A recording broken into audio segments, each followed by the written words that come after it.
بسم اللہ الرحمن الرحیم۔ قبر کے عذاب کا دردناک واقعہ۔ یہ واقعہ اس عزیز نے ایک بار ایک ملک میں سنایا۔ اس محفل میں PhD ڈاکٹر، MBBS ڈاکٹر اور سائنسدان قسم کے لوگ بلائے گئے تھے۔ محفل کے ختم پر ایک سائنسدان صاحب میرے پاس آئے اور کہنے لگے، حضرت کیا آپ نے یہ واقعہ کسی کتاب میں پڑھا ہے؟ میں نے کہا جی ہاں۔ حضرت عمر بن عبدالعزیز رضی اللہ کا یہ واقعہ حضرت شیخ الحدیث مولانا محمد جکری رضی اللہ نے فضائل صداقت میں بھی نقل فرمایا ہے۔ جب ایسے ٹھوس بزرگ کوئی واقعہ نقل کریں تو وہ صحیح ہوگا۔ وہ کہنے لگے، حضرت کیا آپ یہ سب اپنی آنکھوں سے دیکھنا چاہیں گے؟ میں نے کہا بھائی آپ کا کیا مطلب ہے؟ وہ کہنے لگا، حضرت یہ چیزیں یہاں ایک جگہ آنکھوں سے دیکھی جا سکتی ہے۔ میں اس کی بات سن کر بڑا حیران ہوا۔ وہ کہنے لگا، حضرت آپ 3 گھنٹے فارغ کریں اور میں آپ کو لے جا کر یہ سب منظر آنکھوں سے دکھاؤں گا۔ مجھے اور حیرانی ہوئی۔ میں نے کہا ٹھیک ہے، کل چلیں گے۔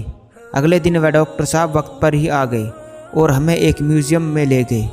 اس میوزیم کے اندر ان کافروں نے کیمیکل لگی ہوئی لاشیں رکھی ہوئی تھی۔ اس اسٹیج پر بیٹھ کر میں یہ بات بڑی ذمہ داری سے کہہ رہا ہوں۔ میں باوضو ہوں اور 100% صحیح بات کہہ رہا ہوں۔ انہوں نے اس میوزیم میں شیشے کے کمرے بنائے ہوئے تھے۔ جب پہلے کمرے میں گئے تو اس کے دروازے پر لکھا ہوا تھا کہ جب انسان مرتا ہے تو اس کی یہ حالت ہوتی ہے۔ جب ہم اندر گئے تو اس میں ایک لاش نظر آئی جس پر انہوں نے کیمیکل لگا کر اسے ہر چیز سے بچایا ہوا تھا۔ اس کو حنوط کیمیکل شدہ لاش کہتے ہیں، انگلش میں اس کو ممی کہتے ہیں۔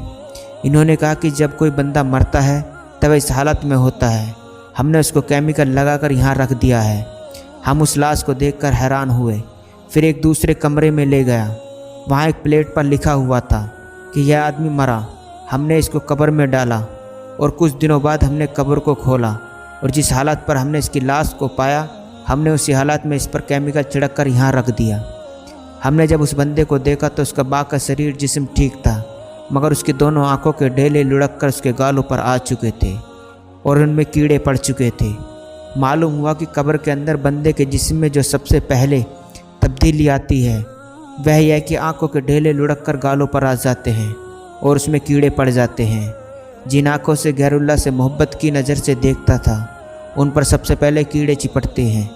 گویا اللہ تعالیٰ فرماتے ہیں، میرے بندے تیری آنکھیں قابو میں نہیں تھی، تو غیر اللہ کو چاہتا اور محبت سے دیکھتا تھا، مگر یہ حق تیرے پروردگار کا تھا، لیکن تجھے غیر مرحوم کے چہرے اچھے لگتے تھے، تو تو جو آنکھیں غیر مرحوم کو محبت کی نظر سے ہوس کے ساتھ دیکھتی پھرتی ہے، قبر میں سب سے پہلے انہی آنکھوں کو کیڑے کھائیں گے۔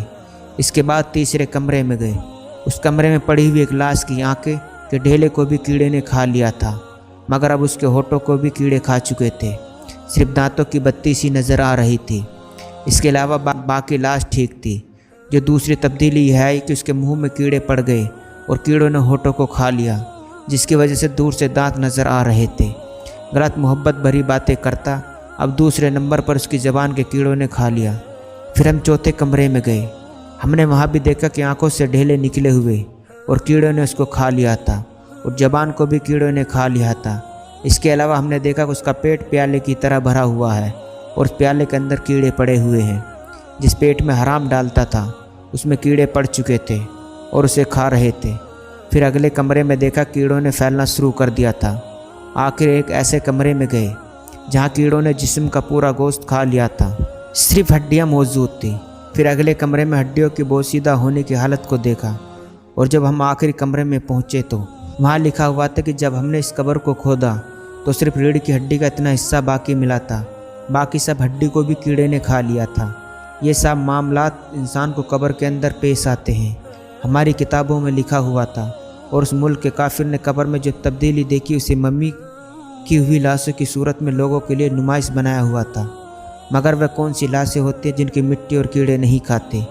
یہ ان لوگوں کی لاشیں ہوتی ہیں جو گناہ کرتے ہیں، کیوں اس کے اندر گناہوں کے اثرات ہوتے ہیں، اس لیے مٹی اور کیڑے اس کی لاشوں کو کھاتے ہیں۔ اور جو لوگ گناہوں سے بچتے ہیں اور اللہ کے حضور پیش ہوتے ہیں کیونکہ انہوں نے اپنے علم اور ارادوں سے گناہ نہیں کیا ہوتا، اس لیے ان کی لاشیں قبر میں بھی محفوظ رہتی ہیں۔ انبیاء کرام کے بارے میں تو حدیث پاک میں آیا ہے کہ اللہ تعالیٰ انبیاء کرام کے جسموں کو زمین پر حرام کر دیا۔ اس طرح جو انبیاء کرام کے وارث ہوتے ہیں اور گناہوں سے اپنے جسم کو بچاتے ہیں کیونکہ ان کے جسموں میں گناہوں کی گندگی نہیں ہوتی، اس لیے جب ان کے جسم کو قبر میں رکھ دیتا ہے تو اللہ تعالیٰ کی زمین ان کے جسموں کو بھی نہیں گلا سکتی اور کیڑے بھی ان کے جسموں میں نہیں پڑ سکتے۔ اس لیے کچھ اولیاء اللہ کے جسم کو بھی نہیں گلا سکتی اور کیڑے بھی ان کے جسم میں نہیں پڑ سکتے۔ اس لیے بعض اولیاء اللہ کے جسم قبرستان کی کھدائی کے وقت بالکل صحیح سالم پائے گئے، کیونکہ ان کے جسم میں گناہوں کے اثرات نہیں